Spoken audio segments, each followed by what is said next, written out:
नमस्कार, मैं डॉक्टर नौमान परवेज उम्मीद रिहैब के माध्यम से आज जिस टॉपिक पर आपसे बात करना चाह रहा हूँ वो टॉपिक है नो स्क्रीन टाइम। आखिर स्क्रीन टाइम हम लोग क्यों नहीं देना चाहते हैं? आखिर हम क्यों पेरेंट्स से कहते हैं कि आप अपने बच्चे को स्क्रीन टाइम ना दें? ये स्क्रीन टाइम मोबाइल से भी हो सकता है और टीवी से भी हो सकता है।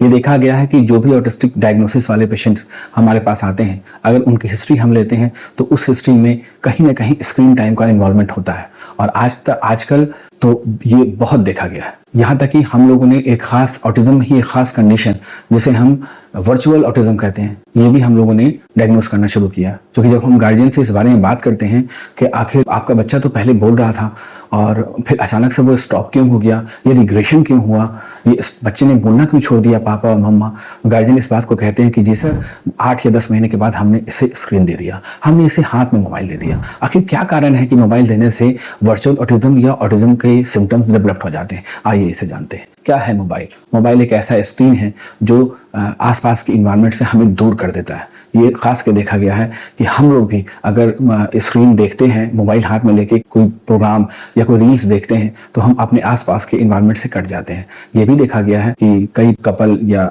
कई बच्चे जिनको हम कई बार आवाज़ देते हैं लेकिन वो आवाज़ें नहीं सुन पाते क्योंकि उनका पूरा फोकस ही मोबाइल की स्क्रीन पर रहता है। साइंटिफिक कारण के तौर पर देखा जाए अगर तो मोबाइल और स्क्रीन एक ऐसी चीज़ है जो हमारे न्यूरल कनेक्शन को डेवलप नहीं होने देती है। जो कि बच्चा 10 महीना 12 महीना या 1.5 साल का बच्चा होता है, उसमें स्पीच और लैंग्वेज को लेके एक न्यूरल कनेक्शन डेवलप होता है ब्रेन में। वो वन टू वन कम्युनिकेशन करना सीखता है।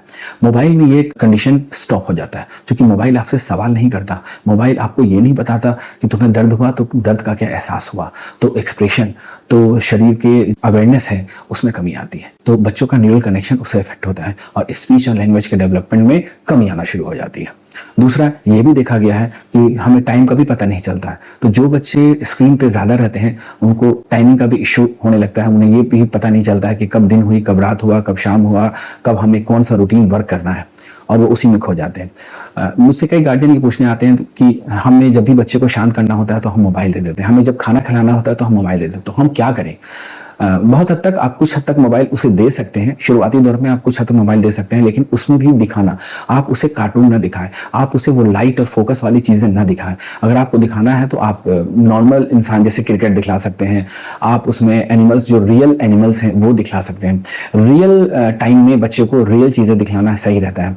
आप कुछ गार्जियन मुझसे ये पूछते हैं कि क्या हम अपने दादा दादी नाना नानी से भी बच्चे को जो मोबाइल स्क्रीन पर बात कराते हैं क्या हम उन्हें बात कराना बंद करा दें? नहीं, आप उन्हें बात करा सकते हैं। पहला कारण यह है कि बात बहुत कम देर के लिए होती है और वो भी रियल होता है। दादा दादी एक्सप्रेशन के साथ, नाना नानी एक्सप्रेशन के साथ बात करते हैं तो बच्चा रियल इन्वायरमेंट से कनेक्ट होता है। ठीक है, तो इसलिए मोबाइल और स्क्रीन टाइम ऑटिज्म वाले बच्चे को नहीं देना चाहिए। ठीक है, और इसी के साथ मैं अपनी बातों को खत्म करता हूं। Please like, subscribe and share our Ummeed rehab channel.